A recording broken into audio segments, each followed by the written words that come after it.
Yeah, hello, welcome to this broadcast.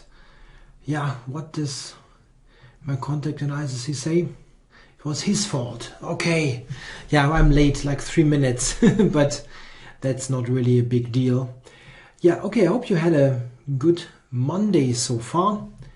And I'm going to start right now with a couple of blitz games. Okay.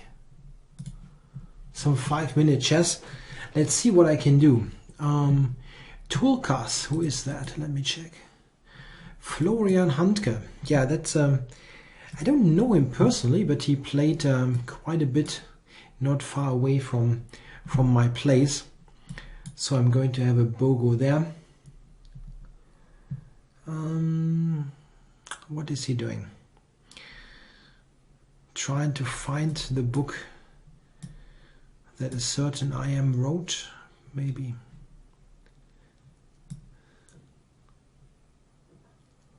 Yeah, this is a line that I had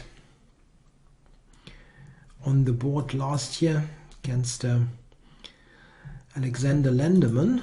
Lenderman played with e4, not with g3. Okay, let's go knight c6. Yeah, Alkfrosh says, good time of day to all of you, is what he's saying. To all of you, my chess friends.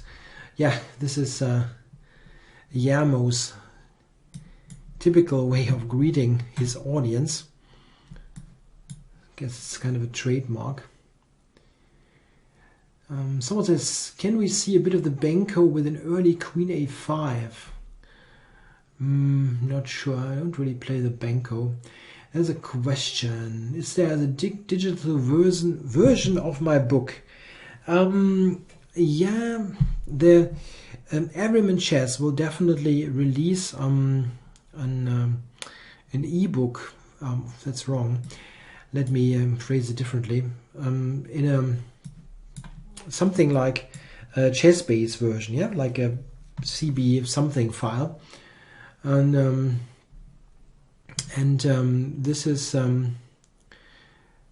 certainly going to be in the works, but I'm not sure when it is completed. What is definitely available is a Kindle version. Yeah, if you're on Amazon, you can buy the Kindle version, but not yet something in chess-based format. Someone says I should play the Bonk Cloud. No, I won't. I really don't like to play complete bullshit.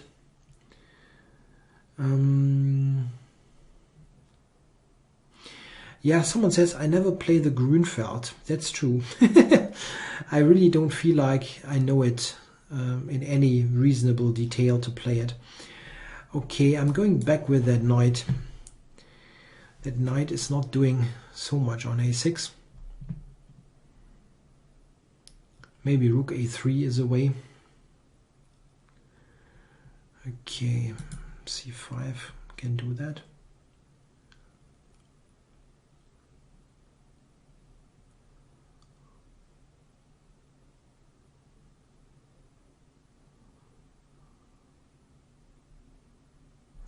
Yeah, especially, I mean, I'm playing blitz, right? And against very good opponents. And if you play this so-called Bonk Cloud opening, you're just lost, like, immediately. And I don't like to be lost immediately. Here's a question. Am I still selling copies of my book? There's, I just have one left, I think. Really exactly one.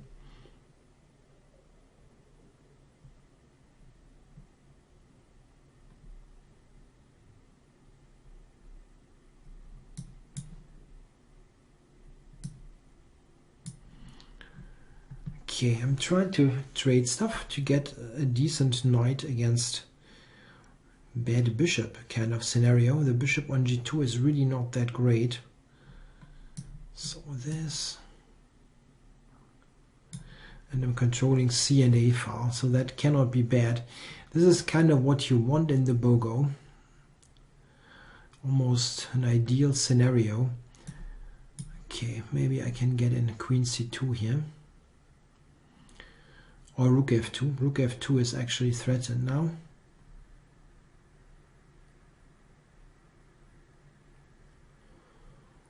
Okay, prevented that. So queen c2, is this any good? It's not bad. I just wonder if there's something better. Queen c2 would basically force the queen trade. Takes, rook a1, rook b2, check, rook d8. This is what I'm not liking. He gets to the d6 pawn. Anything better? Okay, maybe this for rook c1 or rook c3.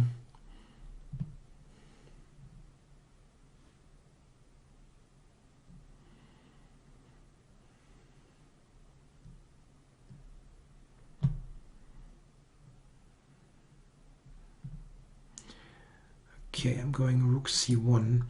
Queen and knight against queen and bishop is nice. So I don't mind the rook trade.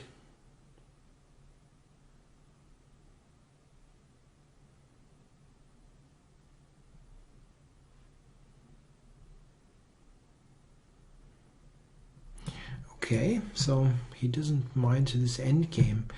Yeah, in this endgame black is better, but it's not that much. And better because of that d5 pawn. That's a very nice target, but not easy to really get something substantial out of it.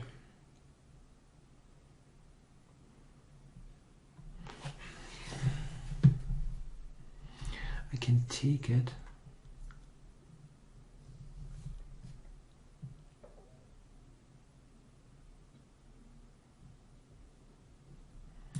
Okay, I'm going to take it.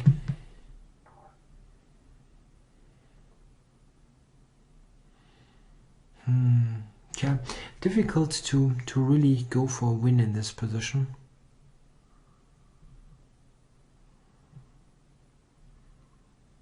F5, king f6, knight b6. It's probably a draw. It's probably a draw. He only has that d5 weakness, and that's not enough to play seriously for a win for me.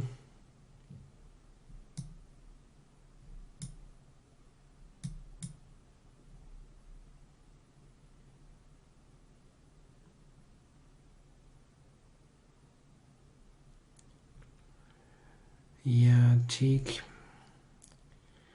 Is there a way to get to the h3 pawn, maybe?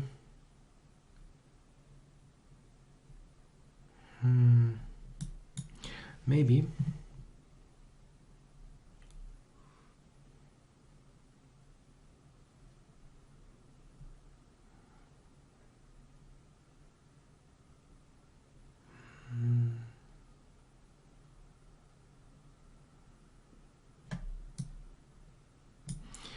Maybe I can do a little something here.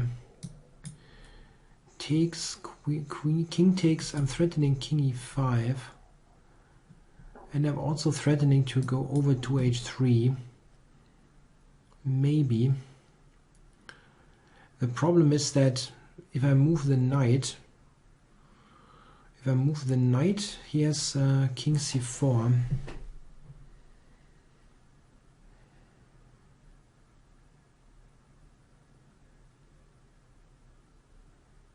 It's still a draw, not much to do.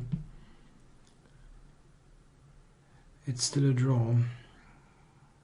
Oh.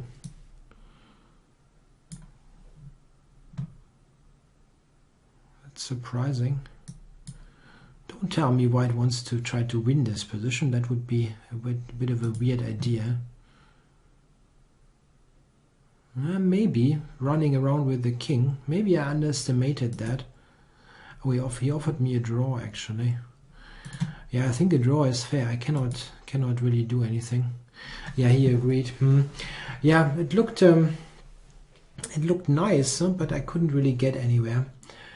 Okay, so there have been a couple of comments, I think, or questions. Let's see.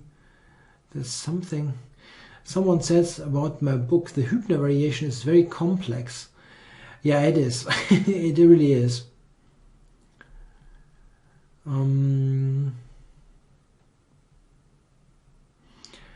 There's a question. What do I think about the last World Cup results? Aronian out, Topalov out, Kramnik out, Caruana out. I'm not completely sure against who respectively they went out.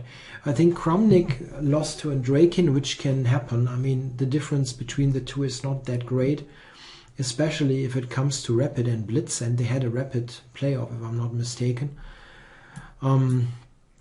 Yeah, I mean, Topalov and Caruana, they didn't really have any pressure in that event because they're already qualified for the candidates. And this is not so much about the event itself, but about the qualification spots. So it's really not that important, that tournament, as weird as it sounds, as long as if you are already finished or if you're already qualified for the candidates, it's not really that important.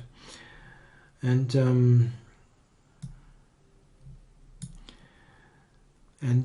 therefore, I think it's not that. Yeah, Caruana lost. Yeah, Mamedyarov. I mean, that's not also a huge deal. And Svidler is also not a big difference to Topalov. I mean, they can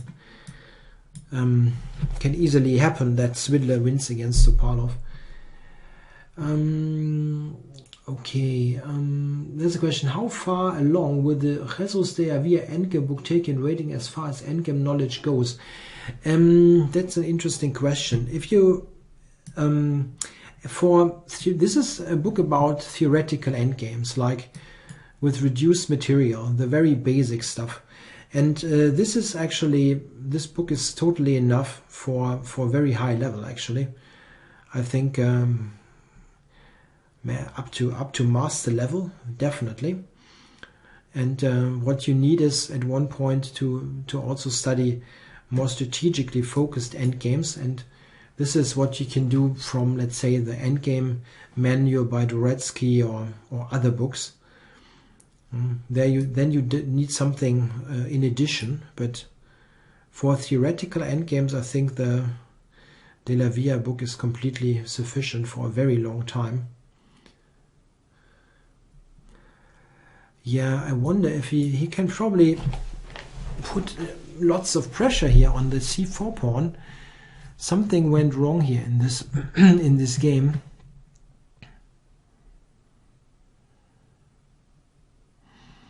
Knight b2 is a big problem. And rook c2 is going to play b5. I really screwed this up quite badly.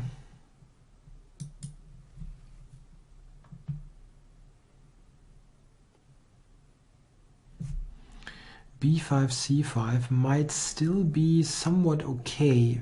Maybe. Maybe.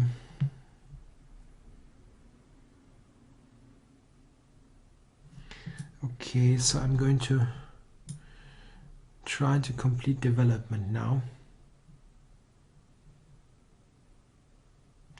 He just doubles. That's very simple but very effective.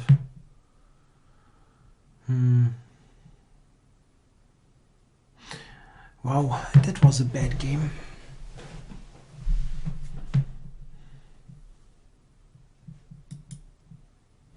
I cannot keep that pawn. How sick is that?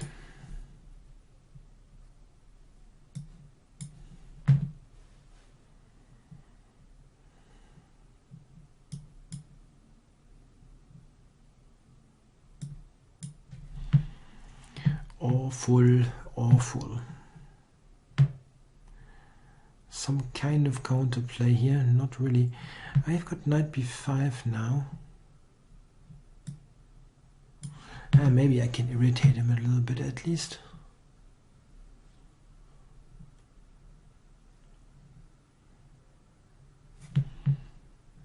Not really. Yeah, it's just not playable.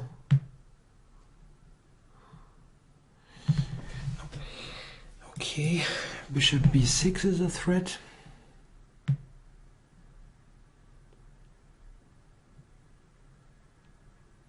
Yeah, maybe.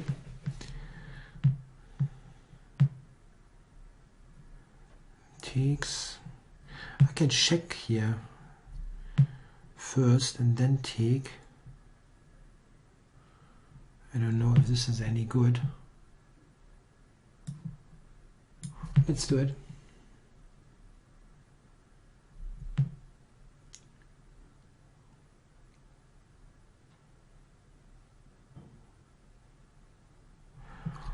Okay, I'm going away here. I just got d4.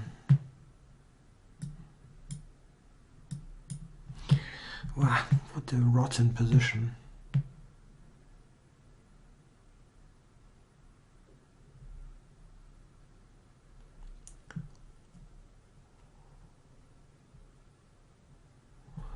Yeah, the bad thing is that it's all wins. It really all wins. Maybe this one. To try to isolate the c-pawn. If he takes king e3.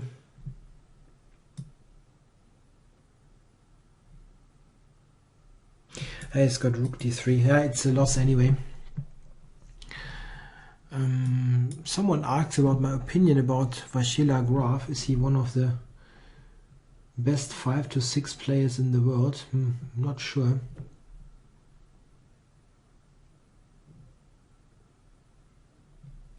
Okay, I can resign that one. That was a really bad game. So what happens? Let's see.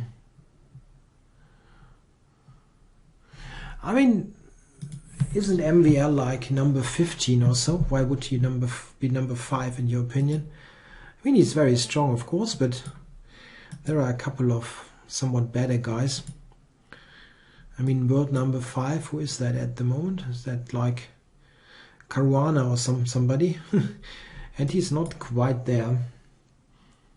No, I never play the Bonk Cloud. Please, really, I've got a good sense of humor. I'm not playing this nonsense. Really don't. Okay, playing Branimir here. We have a red here opening. Okay, bishop a3. I'm going for f6 and e5.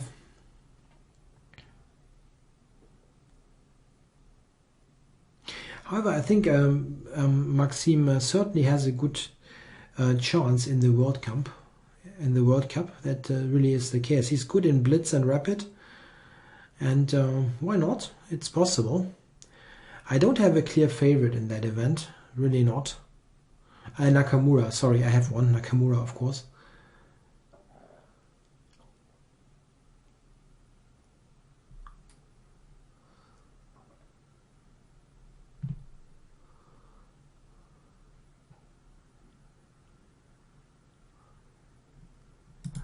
Okay, I'm taking the center here in this game. That's nice.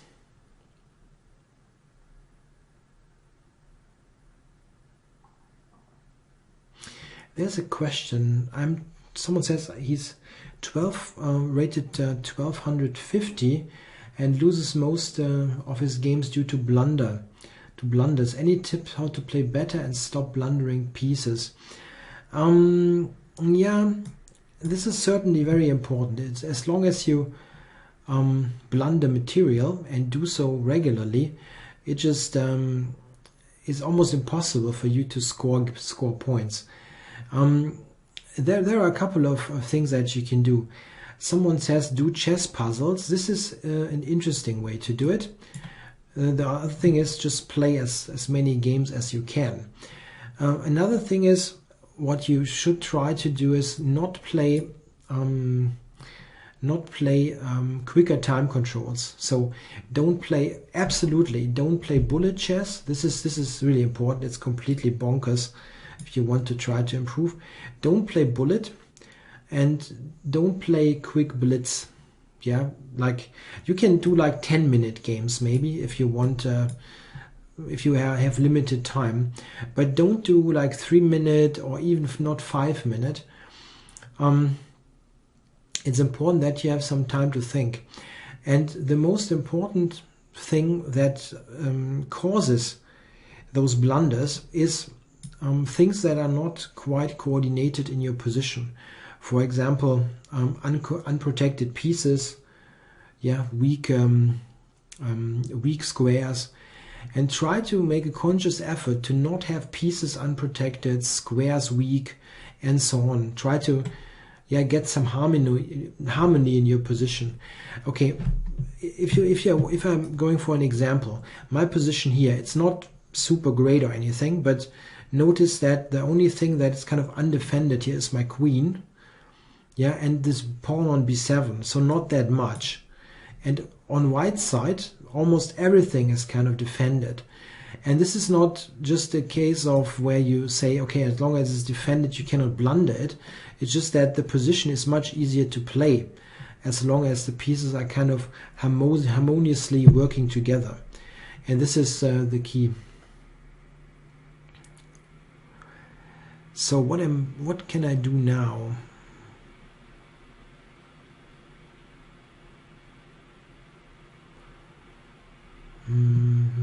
I don't see a clear idea here in this position. Stream shouldn't be down. I think it should be okay. I mean, I can put that knight on c3, but I'm not quite sure what it's doing there.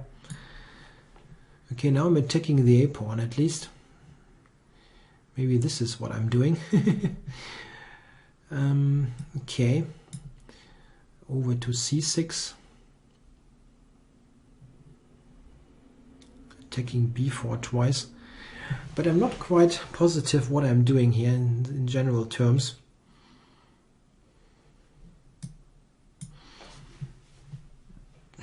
Going in that diagonal here.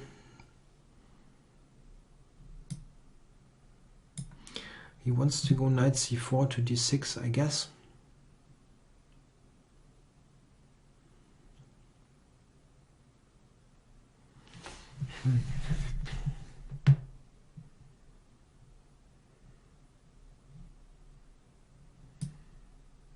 I don't know. Any advice how to avoid getting in time trouble? That's in fact a difficult thing. It's difficult once you get into the habit of spending lots of time to get out of it. One thing that I do recommend is to write down your time, make notes about how much time you spend on each move, and try to figure out where you spend the time on. If it is mostly in the opening, you should really increase your opening study, because it's really not acceptable to have a huge time spent on moves that you could have known.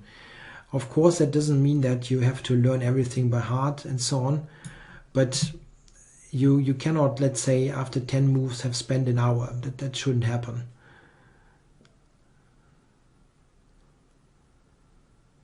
Yeah, I cannot go e4, unfortunately. I would love to. Wow, he really allows this. It's surprising. Okay. I can cover this.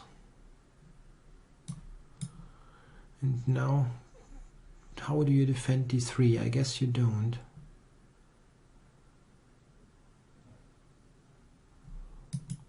Okay. Knight e5. Some trickery here. Oh wow, interesting. Takes rook b6, and then he's got knight e5. Very nice trick.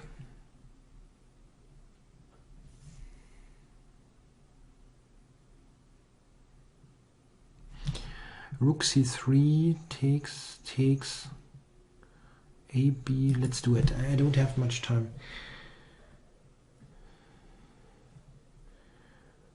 Trying to use my own c-pawn.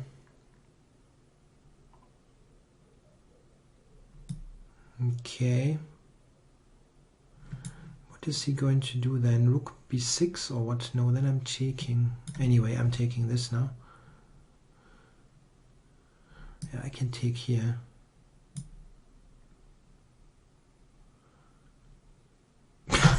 Just promotes. He just promotes. How can I lose this game? I'm such a moron. After this turn of events. No, don't give me that one. Ah, come on. Pfft, what a sick joke. I mean, he's just totally losing. Completely losing. What am I doing here? Rook d3 and then he's got a6. Don't give me that one. That's just amazing. A6. And he is winning after a6, yeah? How lucky can you be? Amazing. I mean, he's just full of weaknesses, this position that he has. I can take on g3, for example, and I just thought, okay, I win anyway. I didn't really look. I can take this, and then knight e5 or what, and he resigns. I thought it wins anyway when a6 white is winning. That's crazy. That's really crazy.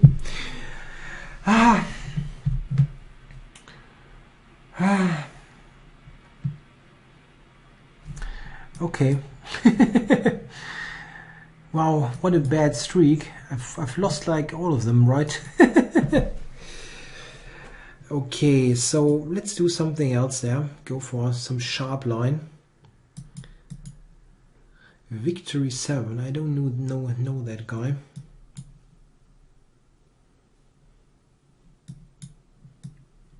Yeah, this is the Samish variation. Sharp line. Okay.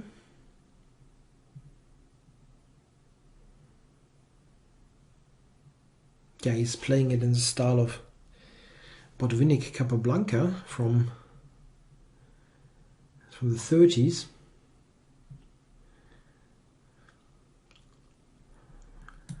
There's a question. What do you do in a position when you absolutely have no idea of what to do and can't find any decent plans or moves to improve your position? Try to find some prophylactic move or something like that. Yeah, there's someone already writing improve bad pieces. That's not a bad idea at all. If you don't really know what to do, checking your pieces for possible improvement is an idea. Yeah, like if one piece is totally misplaced, you can try to improve that one. That's very often a good idea. The other thing is sometimes we sometimes lose track of what is really essential in a position. Yeah, we do all kinds of things at the same time, and we forget what is the most important thing about it. And sometimes this is helping if you for one moment just wait like a moment and think, okay, wait, what is really the most important thing? Is it really that pawn that I'm attacking, or is it rather that his knight is misplaced and he's lacking defenders at the king side? This is often important, to just not being so much not sticking to a particular idea, but rather thinking about it again if we really look at the most important thing. Yeah, c4 was bad, and this was especially bad. It's giving me a piece, and I hope a win. I couldn't win a game yet in this session, so I hope this is one win. It really should be. Yeah, he resigned. Okay, that was nice. Grigory Oparin, that's a very strong GM from Russia. That's I never played him, I think. Probably we get a Nimzo.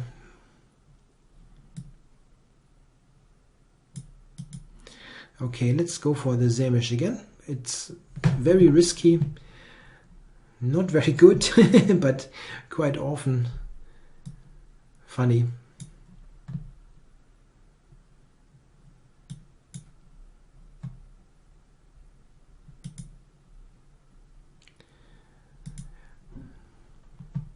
No, I don't really want to play crazy openings. There's a question. What do I think about turn-based online chess in terms of improvement? Yeah, it's not a bad idea at all.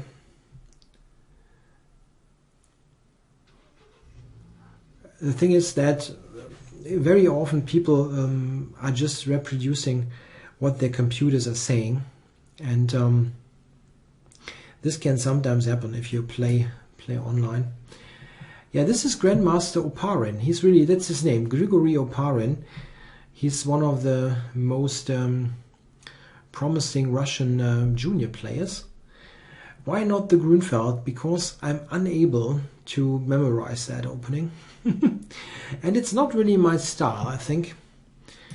Okay, this guy already felt like he has to do something drastic to not being stomped to the ground. I have to agree. So, what do we do now? H6, I guess.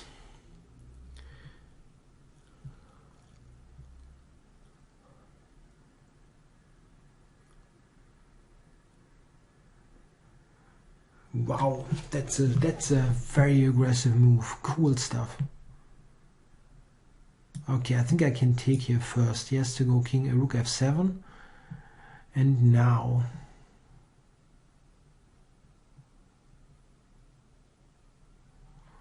if I take here, and what is he doing? Like, no, e4 is not working. I don't quite get it. I don't quite get it.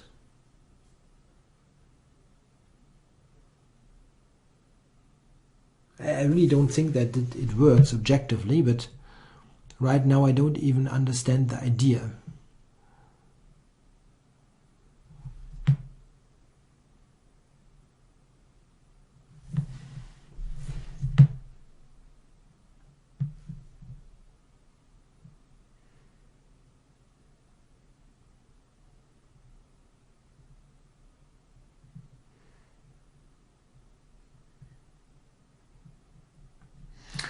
Okay, I'm getting rid of this. What now?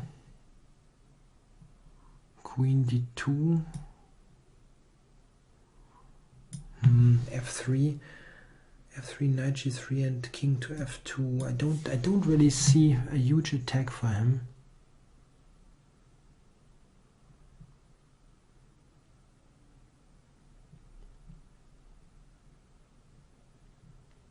Pretty safe on f2 actually, it looks like.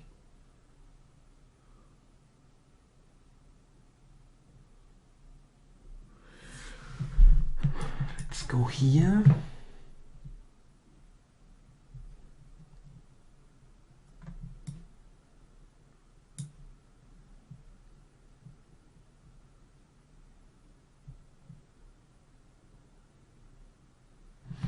I mean, the h-file is rather my domain here when f6 is hitting. A win would be nice. It's really a strong GM. He's around 2,600. f6 and rook h1 and h7 collapses. Yeah. Okay, a couple of bad games, but one really nice win. Okay. Let's see, can we follow up on that? Immortal.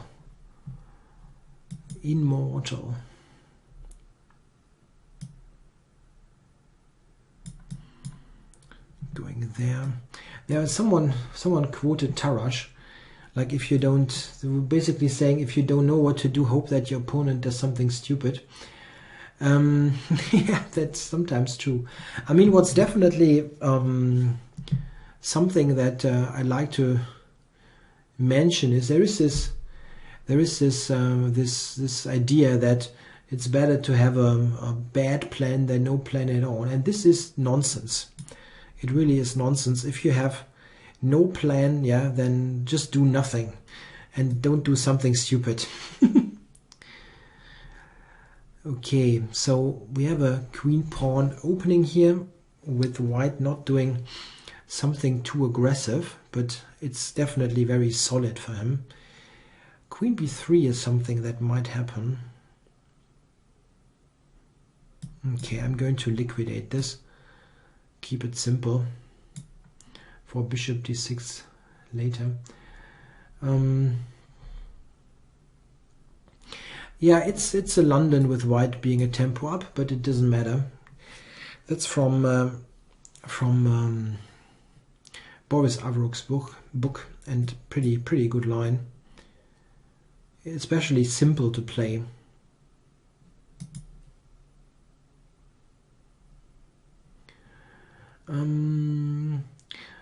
So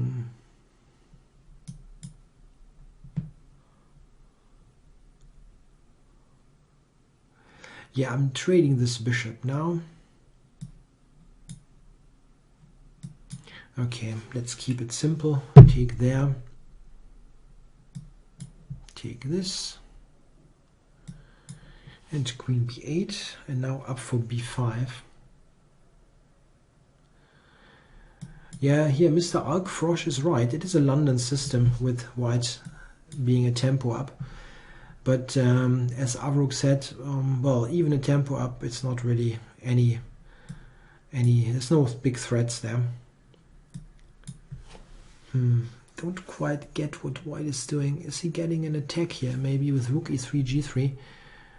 As usual, I'm kind of underestimating my opponent's resources. But I have rook F, I have queen f4, right?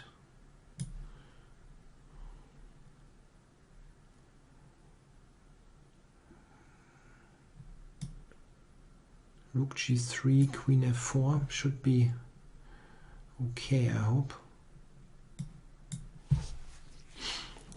Covering h6.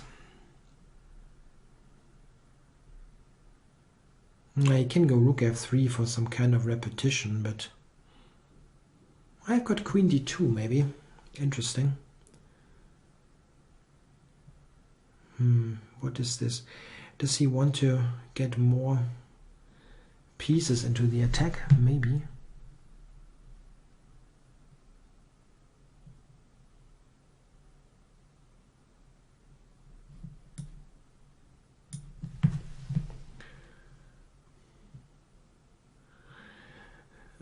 There's a question. If my book is supposed to be a complete repertoire against d4, why doesn't it have a line against the Chompovsky?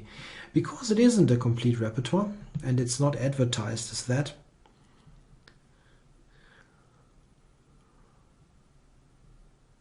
It's complete against d4, c4, let's say, but it's not having the green pawn openings. d4, c4, knight f3. And the thing is, those are really not that dangerous, and there are books about that. Rook g6 I didn't really appreciate. Nah, not good. That's not good.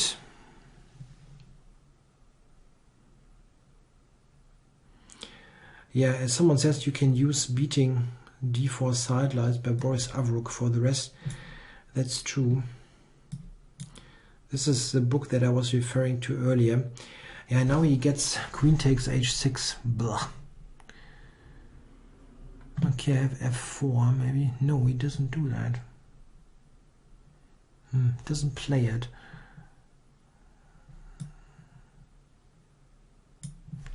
Okay. Not sure why not.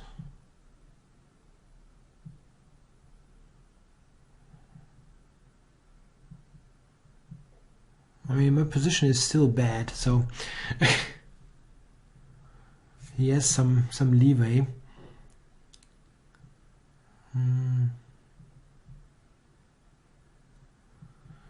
Rook to f7, rook f6. This is helpful if I get it in.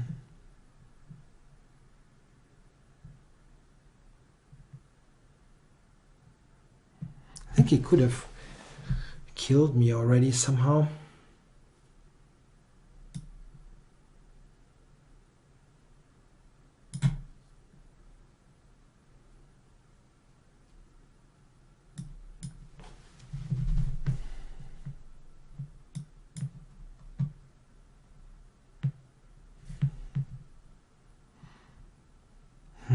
Tja, it's not really fun. cannot move the knight. Queen is also difficult. Queen d6 for rook f8 or something, or queen f8. Queen f8, yeah, that might help.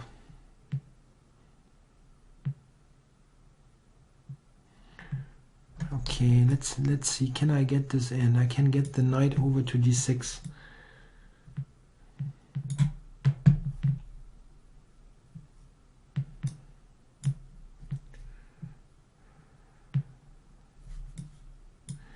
Okay, now this is now quite okay, I think. He's got the a-pawn, but I will always have counterplay against his king. h5 is hanging now.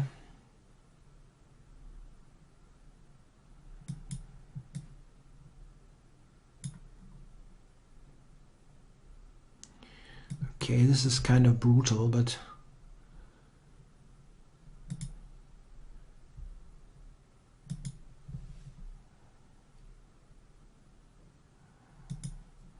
rook g3, queen f3 wins. Here we go. Very lucky. It was lucky, but he didn't play it well. He just gave me too much play.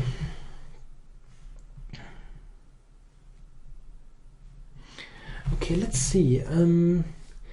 I often mention the book Move First, Think Later. Do you agree with the author on the subject of not evaluation a position first before finding moves?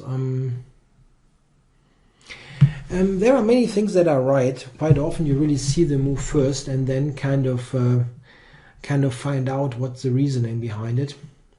It really happens quite often. What is my best draw win in a tournament as per rating of opponent? My best win in a tournament was I won against Grandmaster Michal Gurevich. At the time he was only rated 2595, only because he also was above 2700 at one point. And I basically had the one moment where he was below 2.6. But it was a very nice win. The game is not available anymore. And the best draw in terms of opponent's rating was against Grandmaster Krivorushko from the Ukraine. That was in 2011. I was playing for this trick. It's not working. It's got the check. I was thinking knight d5, but it's not working.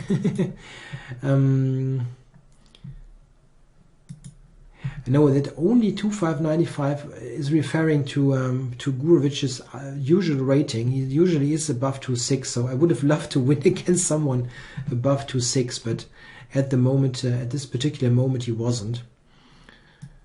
And the best draw was Mr. Krivorushko. Yes, he's 2.7 now. In fact, he offered me a draw in a position where I was a lot better, but I didn't really have the guts to continue. It was also because I needed this final international master norm, and the draw was fantastic in that regard, and I didn't want to risk it. Even though the position, as I said, was really crying for being continued. Yeah, let's see this position here. He can put this knight on c4.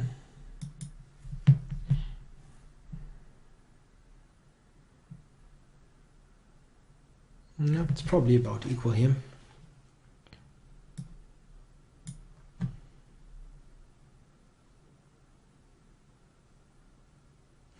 What?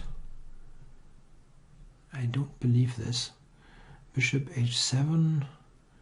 That wins some material, right?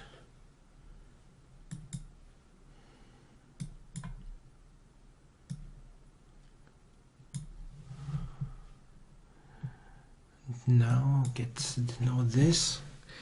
He's got knight a3 at the end, maybe, but still. That's an exchange. Let's see, do I want to return the exchange here? There's no reason really to do that. I can do this move and then to c5.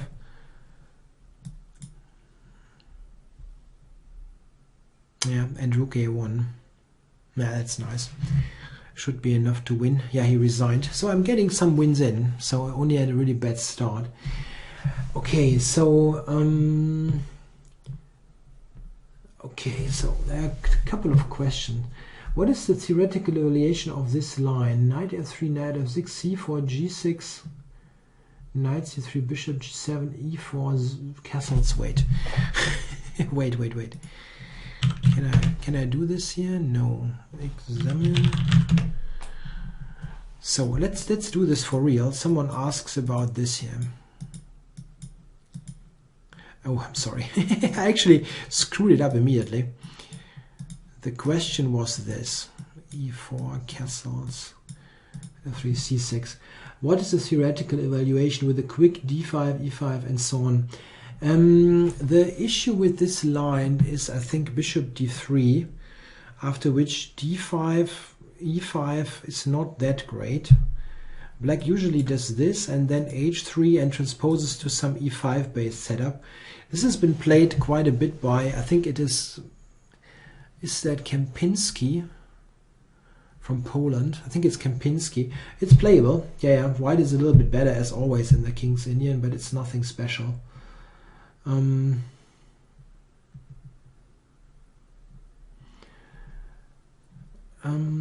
there is another question, and this is this d4, knight f6, c4, e5 takes here,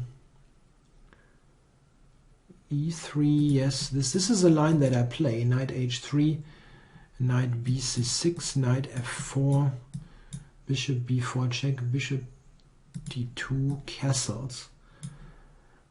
What should white do now? I took the guy here said he took b4, which isn't best. Yeah, you can just do this. Knight c3 is a good move. You still have knight d5, both of them, and the black bishop here has to trade or move again. So that is really really nice for white. Okay, I'm going for a new game. Okay, I have to. This is a serious one.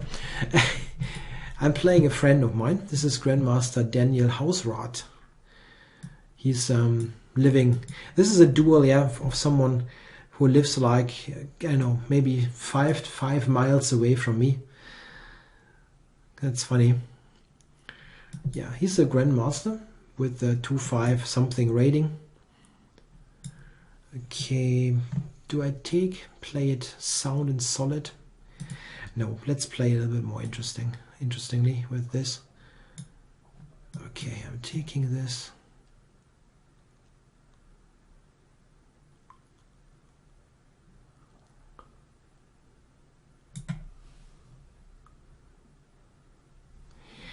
There is no match against Olegas. Really not. And I really have no interest in this kind of match. Why would I? I mean, I really avoid to... If there's one person, yeah, that I could set on that no play list, it would really be him. It's just an awful waste of time to play him. I mean, you never get anything interesting on the board, yeah, and he's doing this stupid rook against rook thing, and the games are always, they are never interesting. This is simply the case because he really rarely actually tries to play well. He just tries to win on time every game, and it really, it's just kind of, it always hurts a little bit because he doesn't even try to play well. Yeah, he doesn't even try. If he's got the alternative of getting, you know, opposite colors bishops that are dead drawn, yeah, but he's got a minute more on the clock and having something that's better for him, then he does the thing with the opposite colored bishops because he can so easily shuffle around aimlessly.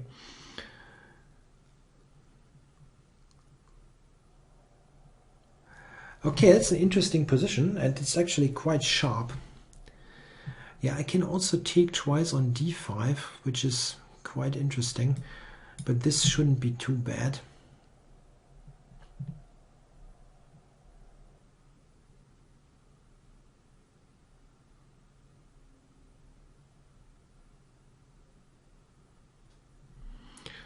He gives me that bishop. Interesting. Okay, I'm taking it. Let's not pre-move here.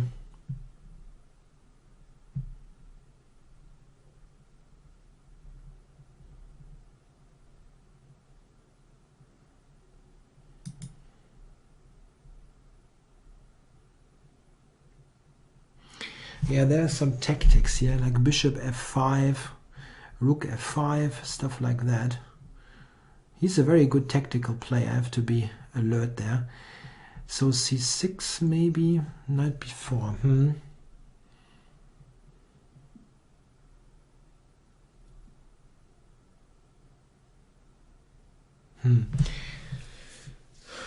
Do I have to liquidate this here? I don't know. Nah, come on. It's very, very unassuming, but didn't see anything great.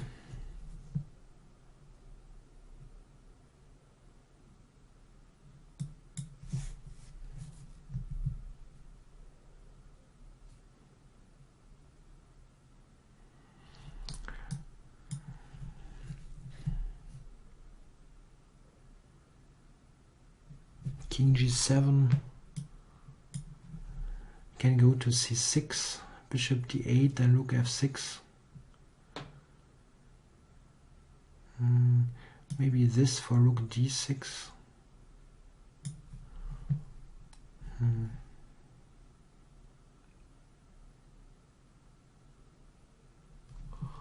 Rook d6, rook e8, or what is he doing there? I can go back to d8.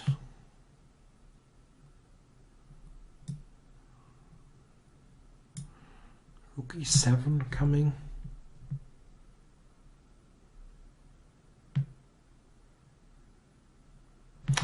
I'm offering a draw here. It's really a dead draw. I mean, white can try if he wants because of his... He's a better player simply, but position is not anything at all. And he's 40 seconds down. Okay, that's okay really. I mean, white has a somewhat, symbolic advantage maybe. So let's see, can I use this somehow here? This kind of pinning situation.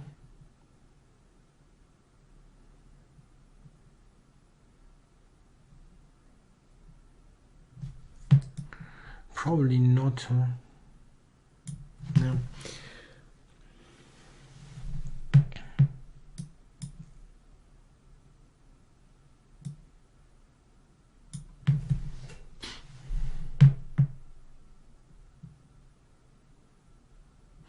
Bishop f5, king f6. No. It's also not really doing anything.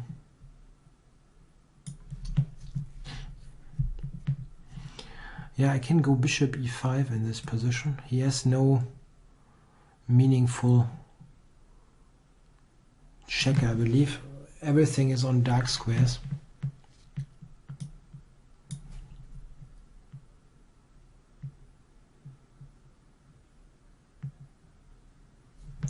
He tries to go around here.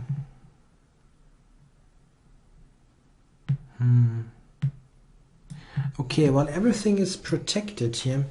I can try to run all the way there. Maybe this is losing or so. It looks fun.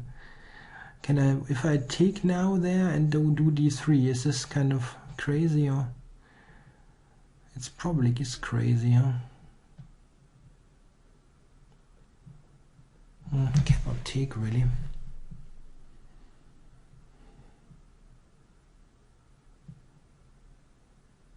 Rook d7, rook c6 mate is funny.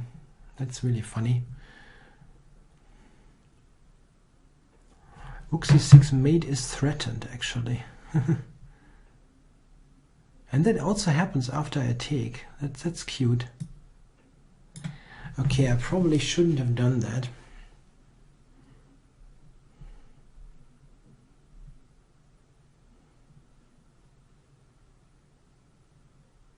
And many relatively simple ways for a draw, I think.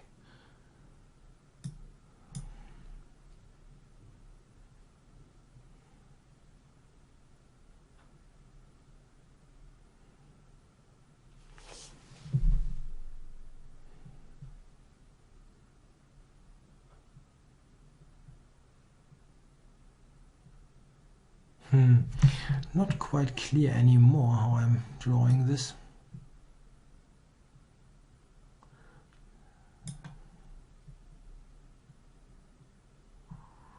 Rook f6, rook f5 is an idea.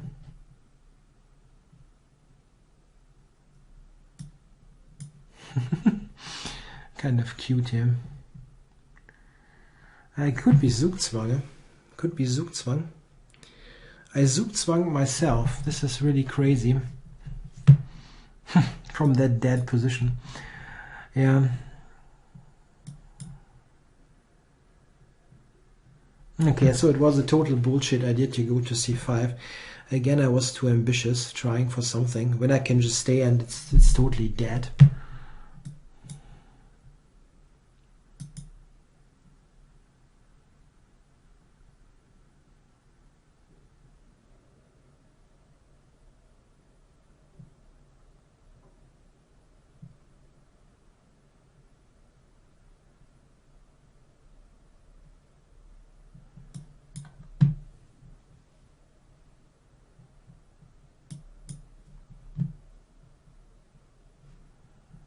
Yeah, anyway. That was completely useless. Losing that was stupid, really stupid. Okay.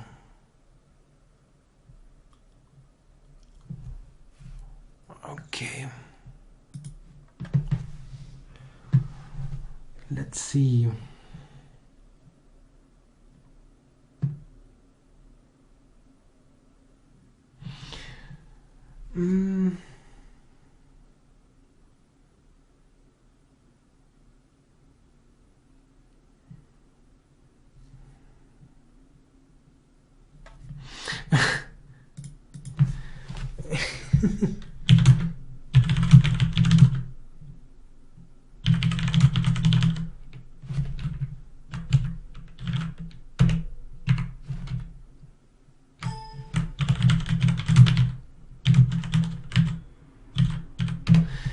He asked me if we can watch the video later.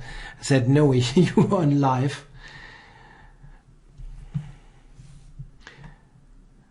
Yeah, someone said it's impressive that Olegas can find so many drawing openings and defenses.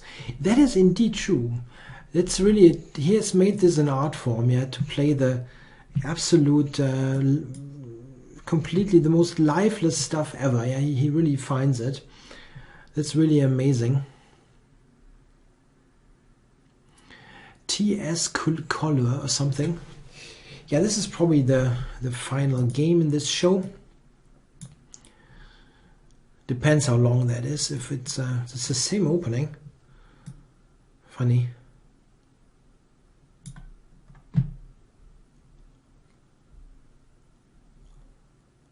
It's exactly the same opening.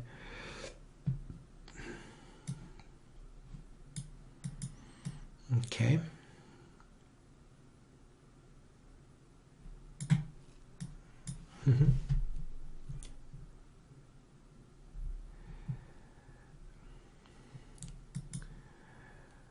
Can you take back a draw of an over the board if your opponent thinks so long about that he gets into time trouble? No, you cannot. If you offer a draw, that draw offer stands. Yeah, it absolutely stands. As long as the other guy has not made a move he can accept.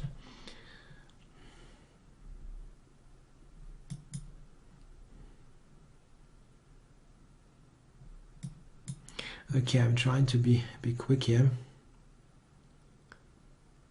I have some doubts about the quality of this, I have to be perfectly honest.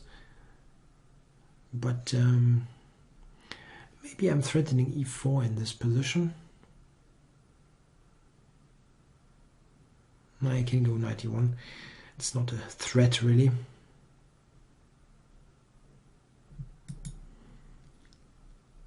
Let's see what his queen is doing. Okay, can kick this bishop away. Going for knight b4. Knight d5 is somewhat annoying though. It's not really a great position.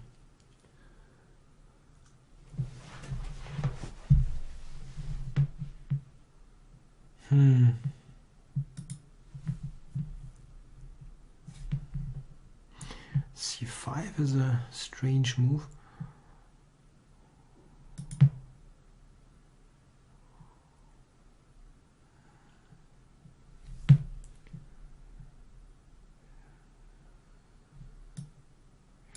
I'd really like to get rid of that knight on d5. Maybe this. Okay, I managed this, but yeah, that's not. Bah. Knight c6, queen e4, maybe. Hey, you're rated 2000. Huh? Please make some mistake. It's not fair. I'm playing that well. I mean, I'm playing really badly, but still.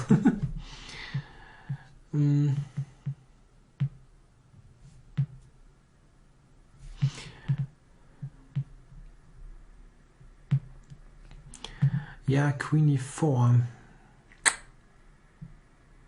I have no good move here.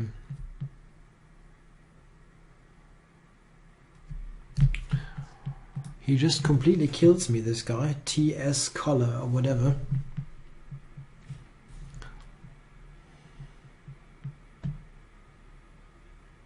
Yeah, someone says that how does he get all those lifeless positions against the sharp players?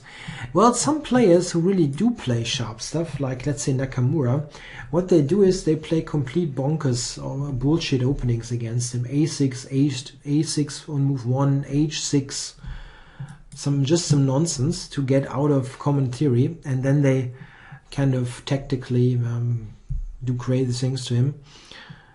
He really is a bad score against Nakamura, for example, or a really bad score against Yardbird. This is the crazy thing. I really have no score against Olegas. I mean, I'm losing like every game.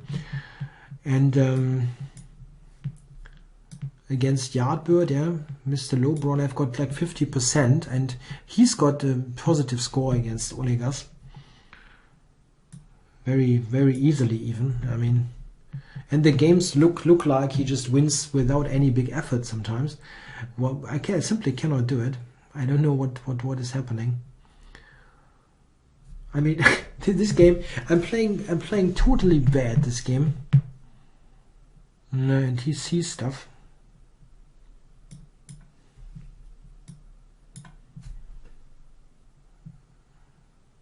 Very nice game by this guy. I mean, as I said, I really played bad, but he's punishing it really nicely.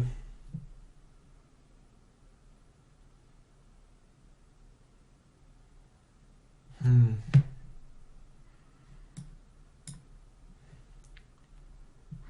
don't think I would have taken that pawn, but it doesn't matter. It's just a complete win.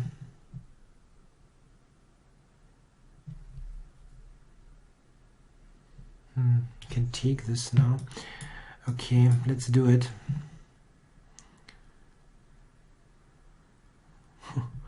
It's really zero counterplay. Queen a1. Queen e1, this is what I'm trying to say. The only thing is he's rather slow.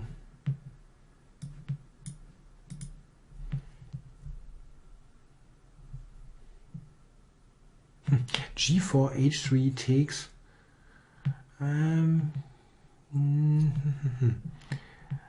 Is there something now? h3 takes. It wasn't really necessary. Takes.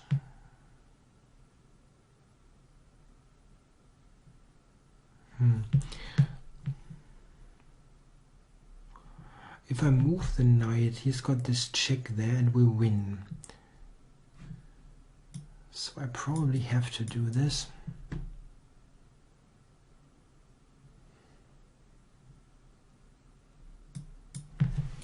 Here the bishop is hanging on b2. I mean, it doesn't really matter, but I take this. He's got queen h4, and he's got queen h4 anyway.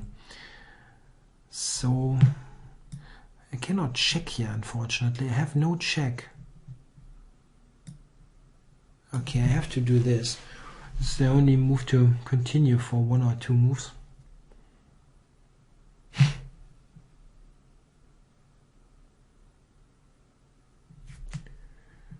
So, is there any trick that I can go for? That's if you have to resort to try to win or do something in such a crappy position. Is that good? I have this check now here. Queen g2, g4 check, king back. No, it's probably does win. Okay, probably for anything I need the bishop here. Okay, so he gives me that. Let's take it. g4 check. Is this helping? Probably not. Somehow he's not putting me away. I mean, it's of course winning. Queen h4 mate. Going for the cheapest of the cheap. Almost.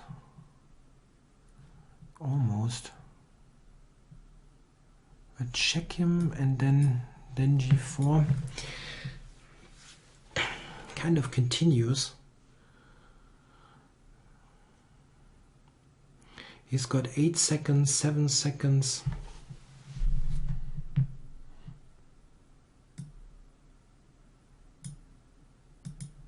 I'm offering a draw here. He really earned some result here. Yeah, okay, he took the draw. It's just the worst game ever. Okay.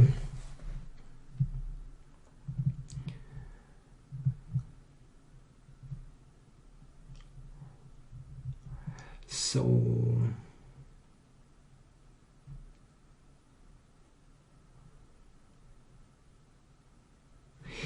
someone asked, why am I complaining that Olegas liquidates to a draw from better positions? Why would I be annoyed about that?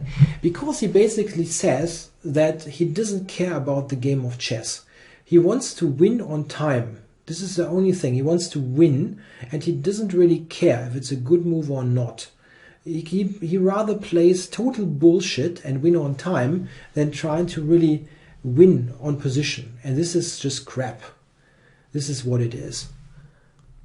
This is just not chess. This is just clicking aimlessly around, and I really don't see what the point is. Anyway, there's a question. Going to look at this. Someone asks about a particular line. This, oops, sorry. C6, this, A6. How do I play as black if white doesn't make the mistake of A4 and just throws a couple of moves? I have troubles when I play queen c7 and my opponents are playing rook c1. Yeah, this line is just bad for black. Avoid it. A6 is pretty bad. Why would you play A6? I mean, this line is okay for black, but we rather want to play queen a5, let's say. Oops.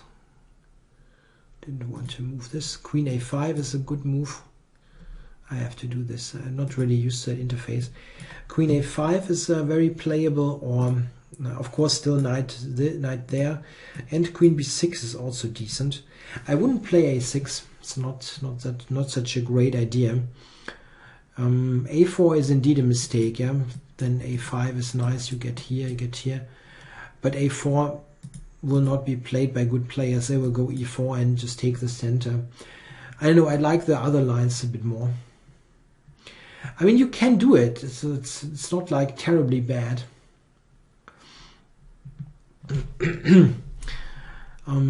Yeah, the thing is with I don't want to talk about Ole Kasper all the time.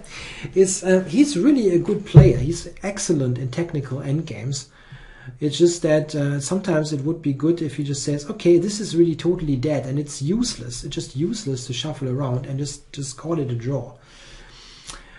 Okay, so do I want one more game? Come on, let's go one more game here. And then that's it. We started a bit late.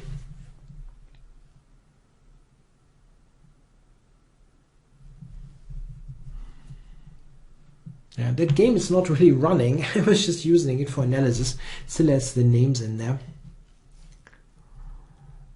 So one more game. By the way, guys, make sure tomorrow there's a new show starting by John Watson. It's 9 p.m. Central European Time, 3 p.m. East Coast, where you can ask John questions, anything related to chess, opening theory and whatnot. He's an excellent theoretician, so get your questions ready. Okay, so we have an Alekhines defense here. Interesting. Don't see that too often. I went with e4 for a change. Let's grab some space. But I guess black is used to that. In the Alekhines you often have this kind of position where you are slightly behind in terms of space.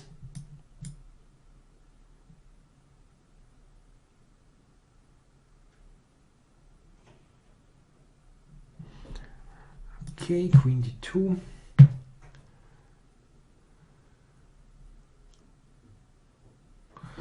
I'm not sure if someone is asking stupid questions. The thing is, in the chat, I sometimes overlook it. Simply, it's just too much going on, playing the games and so on. The show is 9 p.m. Central European Time, 1 hour earlier than my show.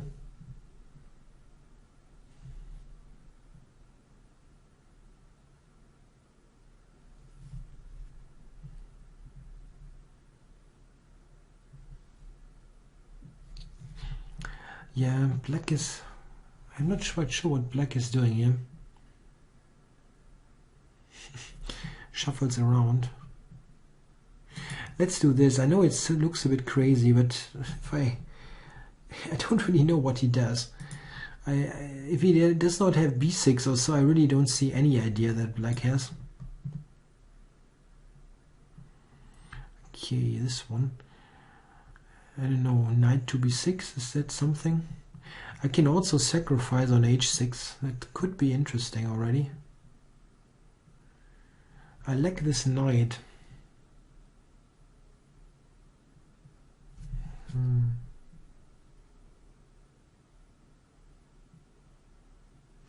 It's probably not yet working. Let's gain some more space.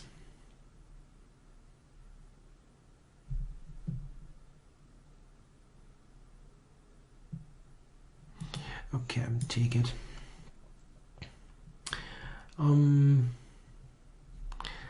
Yeah, the guy with the a6 line in the fianchetto, I don't know. I mean, if it was recommended to you by your coach, and as you said, he's a decent player, maybe ask him what to do. I mean, I'm really not an expert. I'm just kind of skeptical about this line.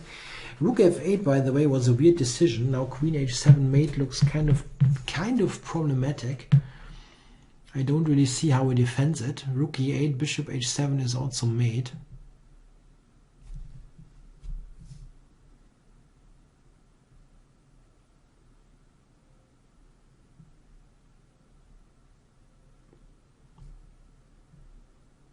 Yeah, that was a nice win and a quick one. Yeah, so nice little bonus game. Yeah, I'm closing this broadcast now. Hope you enjoyed it, and make sure to watch John's show tomorrow. There was a question. I was curious. Someone says he's curious about the tactical versus positional player debate. Is it that a positional player is just a lazy calculator, or the tactician simply lacks patience, has lots of raw energy, or is there something to the distinction?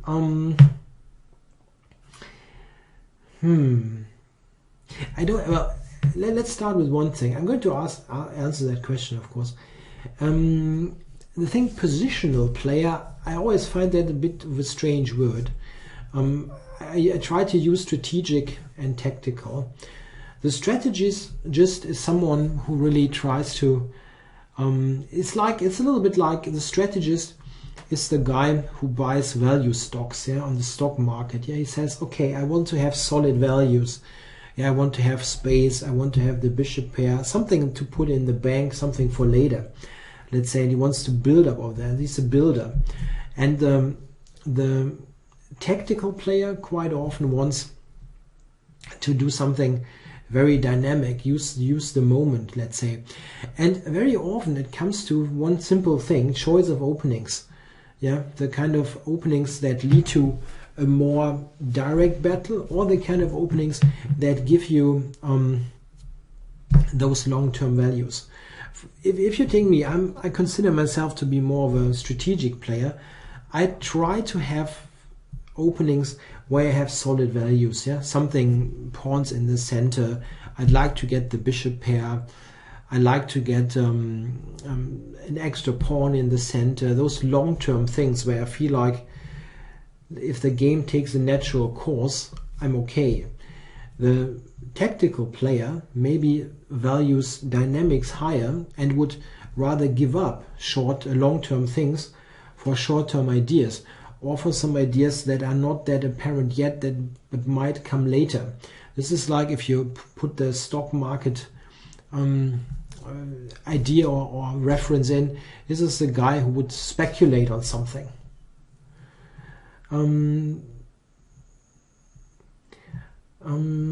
Yeah, and this guy asked, after the opening, you're really at the mercy of the current position and what's concrete.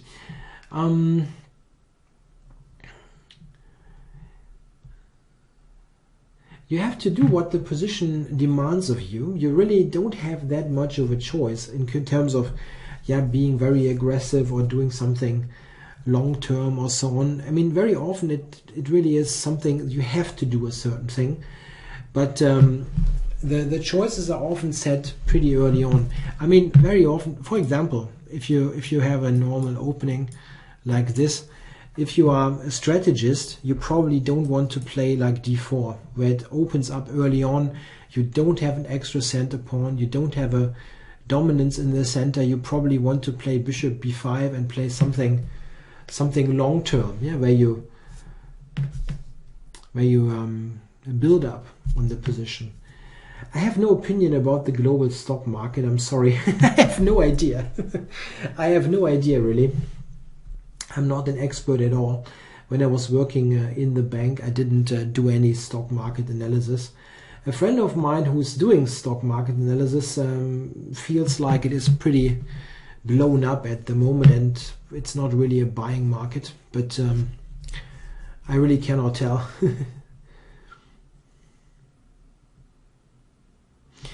And again, a question here by that guy with the positional and tactical players. An experienced player, yeah, it's a choice of opening, really. Yeah, you're trying to get something that you feel is something that you are playing well in. Yeah, yeah. Oh, everybody has their preferences. I like to play for a safe king, for example. I choose my opening according to that. I try to not play an opening where my king is notoriously bad, or I don't try to give up the bishop pair if I don't have any clear value from it.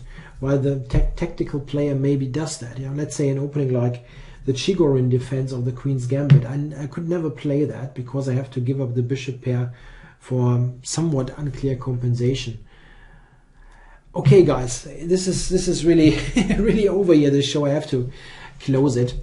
There's a question: thoughts about the Petrov? Good opening, and ask tomorrow. Ask John. He's a good opening expert. I'm ending this broadcast now. Thanks, guys, for watching. Till next week. Bye.